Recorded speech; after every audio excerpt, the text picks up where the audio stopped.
Hello everyone, and this is the first ever oil spill. It is currently March 18th, 2021. The first thing that we're going to talk about in this video, obviously, is the explosive play of Connor McDavid lately. He currently leads the team in points with 78 in only 65 games. He has been playing absolutely amazing this year. Well, that's not exactly true. He started off this season very slowly. I think by about 50 games in, he only had 40-some points, something like that. And it was really Patrick McDonald's show, but Patrick McDonald suddenly got injured. He got injured a couple of times where he missed 1 or 2 games here, and then he missed 1 game there.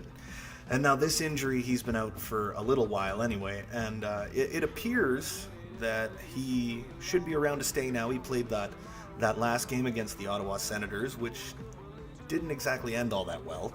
You can see McDavid's got 6 years left on his contract, and here's Patrick McDonald.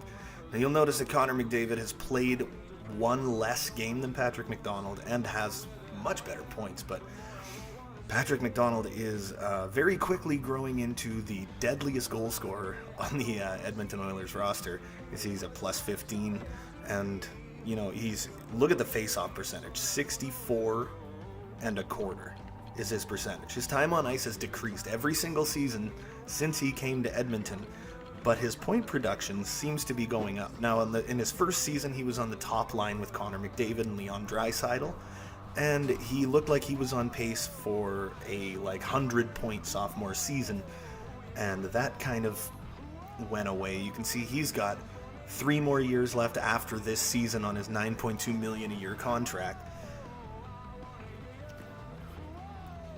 Now, Darren McDonald's the next one we want to talk about. He's missed a lot of games. He missed 14 games this season due to injury, just the 1 injury, but his offensive performance has been outstanding. He recently, in the last week, he recently got his 50th career goal, and he's very close. I think he has 186 or 187 career points, but I mean, look at the blocks, look at the hits.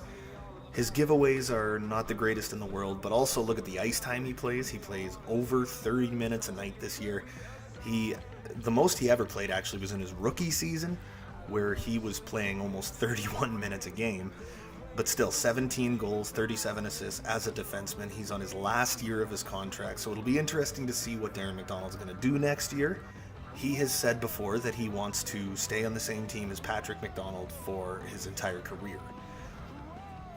Now, the next person I want to talk about is Mikko Koivu, 38 years old, and he's on the 3rd line, but when Patrick McDonald got injured, Puljujarvi got injured, Yamamoto got injured, all of those guys have been injured at some point this season, and Mikko Koivu really stepped up on those big lines, and he is going to be around next year. It's going to be interesting to see what he does next year, but in the last little while anyway, he's been shockingly effective. And now we talk about Kailer Yamamoto. Kailer Yamamoto is technically in his rookie season, and he has got 57 points in his rookie year. He is playing on the top line with Connor McDavid, and he has been a very pleasant surprise. He's at 57 points, 22 goals, 35 assists, plus 17 in his rookie year. He's got 6 power play goals, and this kid is on the last year of his contract. So all the people at the Edmonton Oilers are really, really hoping that he sticks around for a very, very long time. He is going to be a really great player. Now, I'm going to show you all the games played for the Edmonton Oilers roster and look at the minor injuries that have plagued this team. Sorensen's played 1 more game because he was a late season trade. The Oilers acquired him at the trade deadline, but Reeder, Lucic, and Kara are the only 3 people that have played the entire season. Puljujarvi 1, Nuge 1, Stahl 2, sorry. Then we get down to Klefbom missed 6, Yamamoto 6. Patrick McDonald has missed 7. McDavid missed 8. And then we get down even farther. Larson's missed 11.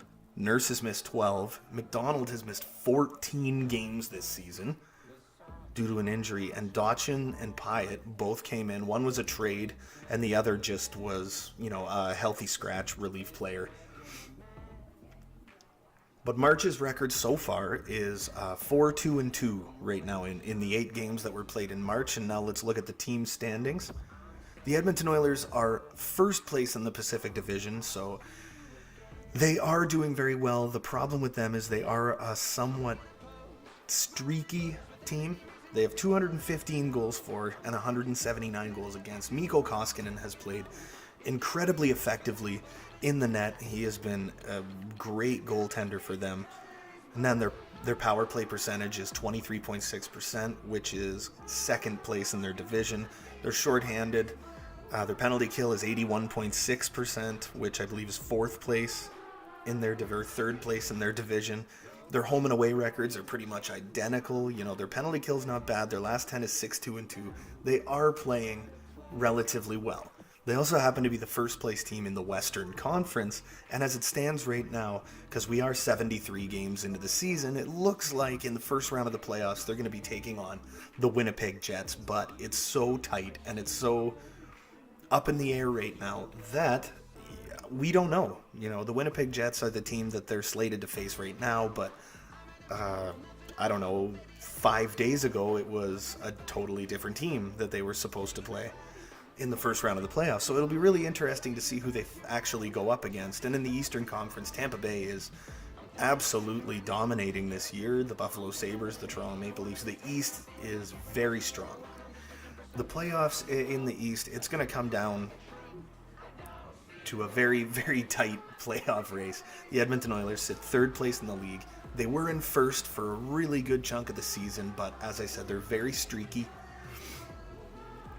Now let's take a look at the bottom 10 teams in the league, starting with the Detroit Red Wings at 31st place. 2.19 goals for per game and 2.79 against. They are most likely going to get the number 1 draft pick at the end of this season, where Edmonton will probably get the 29th pick or the 30th pick, depending on how well they do to end the season.